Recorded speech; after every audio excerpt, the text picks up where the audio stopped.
Bueno, regresamos, Lorenzo Meyer, con esta fecha donde se está conmemorando el medio siglo de la muerte del legendario Che Guevara. Estoy segura que habrás revisado lo que publica la revista Proceso. La revista Proceso tiene un reportaje especial de Leticia Montañer García y de Raúl Torres Almerón, que, bueno, pues contiene las revelaciones del doctor que realizó la autopsia al Che. La historia puso al doctor Moisés Abraham Baptista en una situación perturbadora, dice la revista Proceso. En una situación perturbadora. Era director del Hospital Señor de Malta en Valle Grande, Bolivia, cuando el 9 de octubre de 1967 fue trasladado a ese nosocomio el cuerpo de Ernesto Guevara de la Serna. Le realizó la autopsia, pero los mandos militares pidieron que alterara el informe de esta. Conserva desde entonces la camisa ensangrentada que vestía el Che e invita al gobierno de Cuba a cotejar el ADN y confirmar si los restos depositados en el mausoleo de Santa Clara pertenecen al guerrillero. A 50 años de aquellos hechos, sostiene, es hora de decir la verdad sobre cómo murió el Che. Su testimonio forma parte de la edición especial 55 de Proceso, titulada El hombre, el mito, actualmente en circulación. Un número especial de Proceso imperdible sobre la historia de este personaje. Viene la fotografía de las dos manos del Che, que fueron amputadas. Al llegar el cuerpo se le inyectó formalina para preservarlo. Es parte de lo que narra el doctor Moisés Abraham Baptista, nacido en Sucre, Bolivia, que guardó silencio, documentos, fotos e información sobre la muerte de Ernesto Guevara, y ahora dice, es la hora de decir la verdad sobre cómo murió el Che. 50 años después, Lorenzo Meyer, ¿qué decir de este personaje legendario? Caramba, Carmen, nos podríamos pasar, que cosa que tu programa se puede pasar del tiempo, ahora no estamos tan esclavos del tiempo, se requeriría mucho. ¿Por qué no empezamos por el propio final? Dejemos esto de la autopsia y cosas, bueno, en fin, sí, son de interés, pero secundarias. La muerte del Che, nos dice el agente de la CIA que estaba ahí en Bolivia con la captura del Che, fue ordenada por el gobierno de Bolivia, que la CIA no quería que muriera, que lo ejecutara. Bueno, incluso eso deja de ser relevante. El punto es que la CIA, en un supuesto país independiente, es la que decide, la que da la orden a un sargento boliviano de que lo maten. Y también se nos señala que el propio Che le dijo al sargento que no le temblara la mano, que se comportara a la altura. El Che se comportó a la altura. Es un personaje muy raro, pero que reivindica pues las mejores facetas de un personaje de clase media, educado en la profesión médica, que cuando se va a viajar muy joven en su motocicleta, y hasta se hizo una película de este viaje con otro amigo por América Latina, pues se enfrenta a algo que claro que existía en Argentina, pero existe más en otros países de la región. La pobreza, la injusticia social, y entonces decide realmente abandonar una carrera de clase media que le podía permitir una vida bien llevada, y se lanza a la gran aventura, a la gran proeza de buscar cómo cambiar a esa América Latina oligárquica, corrupta, dominada entonces de manera clara y yo diría casi inevitable por Estados Unidos durante la Guerra Fría, el imperio norteamericano o la zona de influencia, si así se le quiere llamar, norteamericana, se había ensanchado muchísimo. de la segunda mitad del siglo XIX, donde nada más estaban en esa zona México, América Central y el Caribe. Bueno, con la Guerra Fría ya es todo el continente, incluyendo desde luego a Canadá y a todo lo largo y ancho de la geografía americana.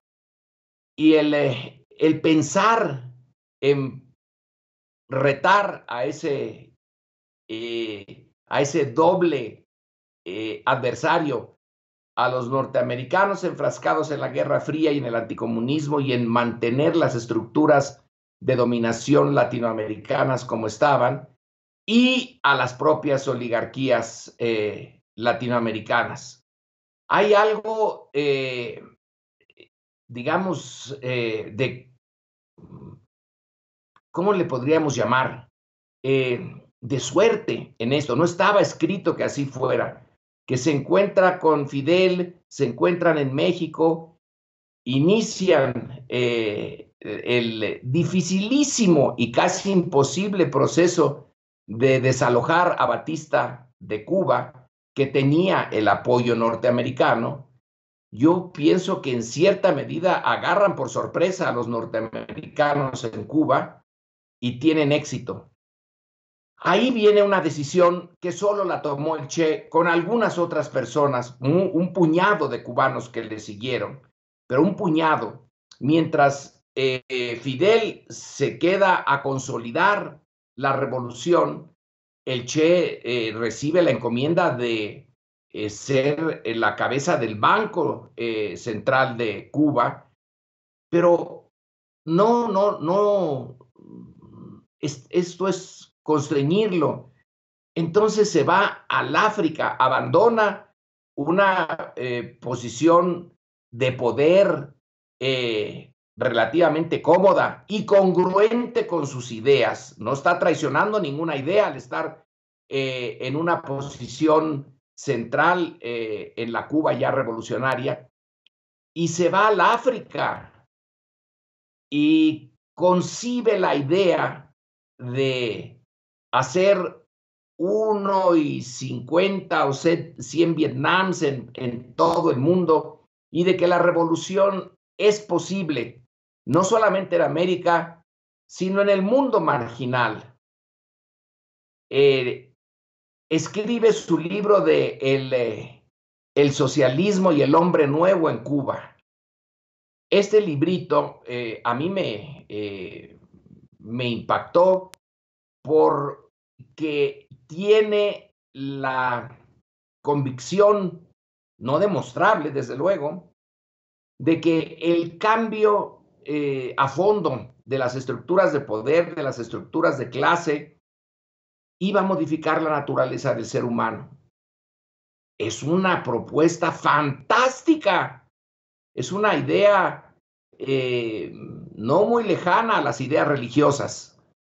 Iba a haber otro hombre, un hombre solidario, un hombre que no buscaría explotar a sus semejantes, que sería la pieza fundamental de una vida nueva en todos los países en los que triunfara la revolución, y que la revolución podría triunfar finalmente en todos los países.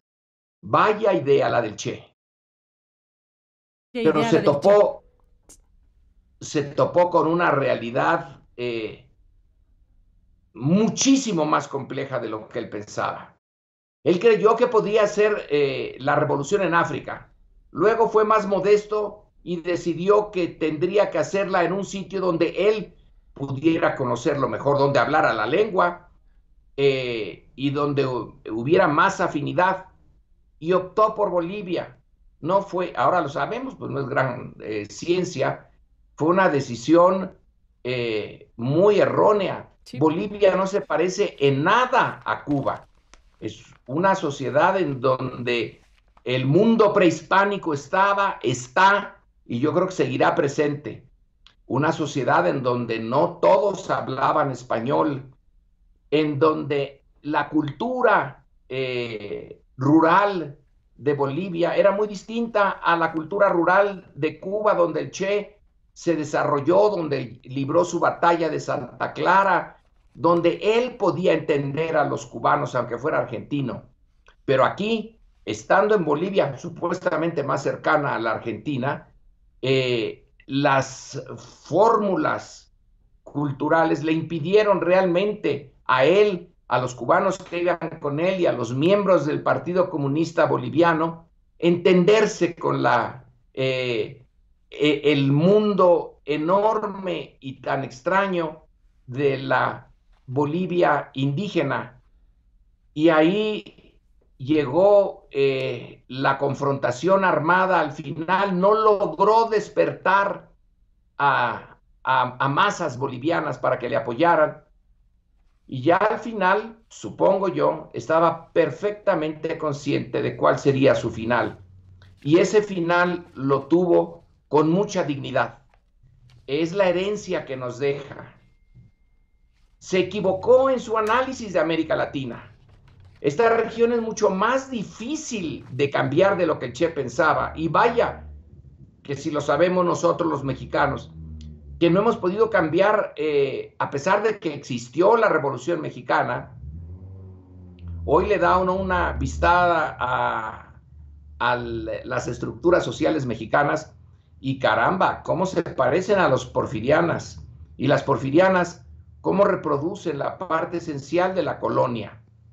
Es muy difícil cambiar.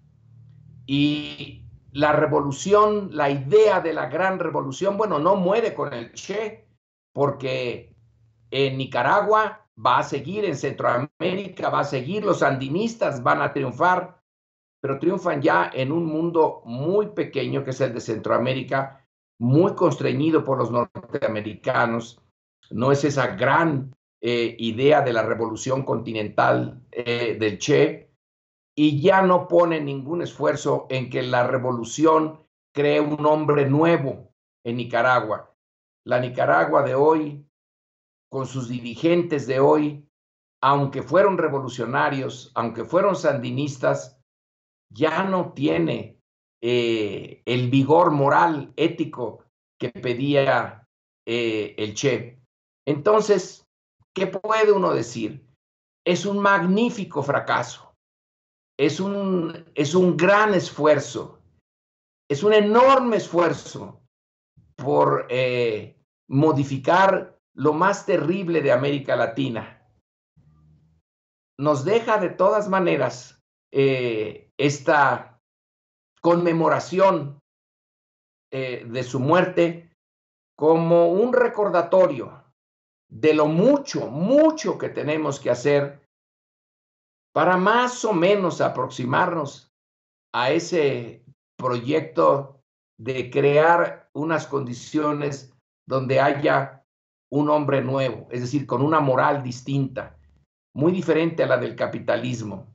El capitalismo se mantuvo, triunfó, y a veces yo me pregunto si no va a triunfar de alguna manera también en Cuba. Pero en fin, el Che nos queda como un personaje que nos debe de llevar a leerlo, a leer desde su manual para las guerrillas, donde recomienda algún tipo muy peculiar de armas muy primitivas que él sí usó en Cuba, de cómo sobrevivir en la montaña, hasta estas ideas filosóficas sobre lo que significa la revolución y el posible futuro de la humanidad, Carmen. Ni más ni menos.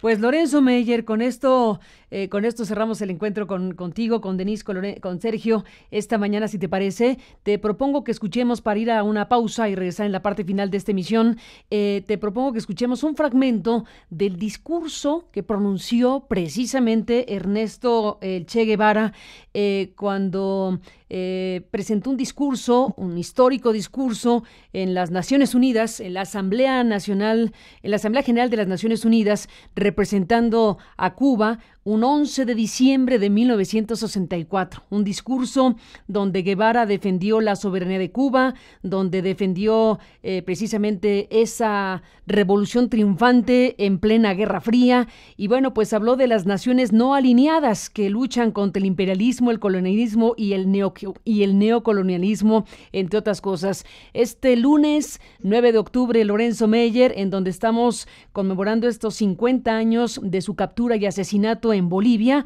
Dejamos correr este fragmento. Vamos a subir en el portal, en el sitio de noticias, vamos a subir el discurso completo del Che Guevara de ese 11 de diciembre del 64. Aquí sus palabras, sin duda, Lorenzo, para la historia. Un abrazo, como siempre. Gracias por estar aquí.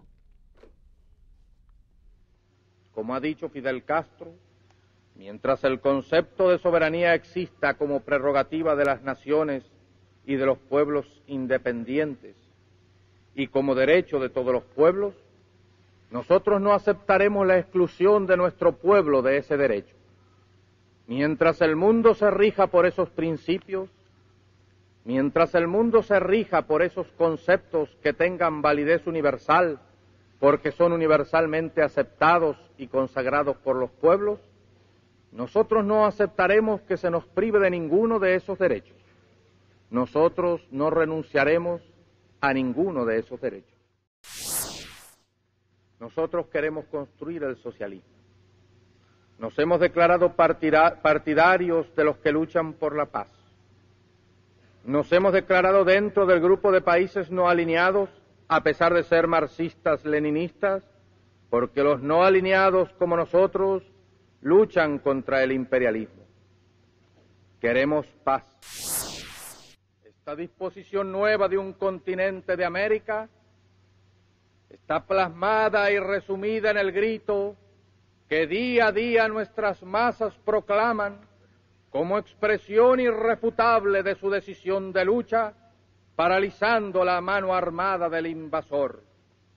Proclama que cuenta con la comprensión y el apoyo de todos los pueblos del mundo y especialmente del campo socialista encabezado por la Unión Soviética. Esa proclama es patria o muerte.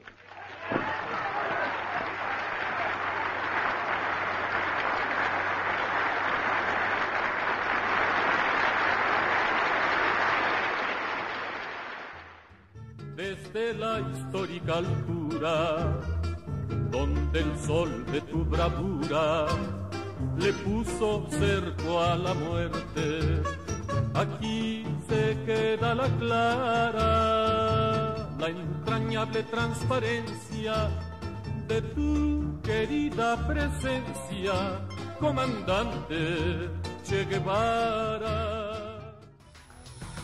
Sigue toda la información a través de aristeguinoticias.com.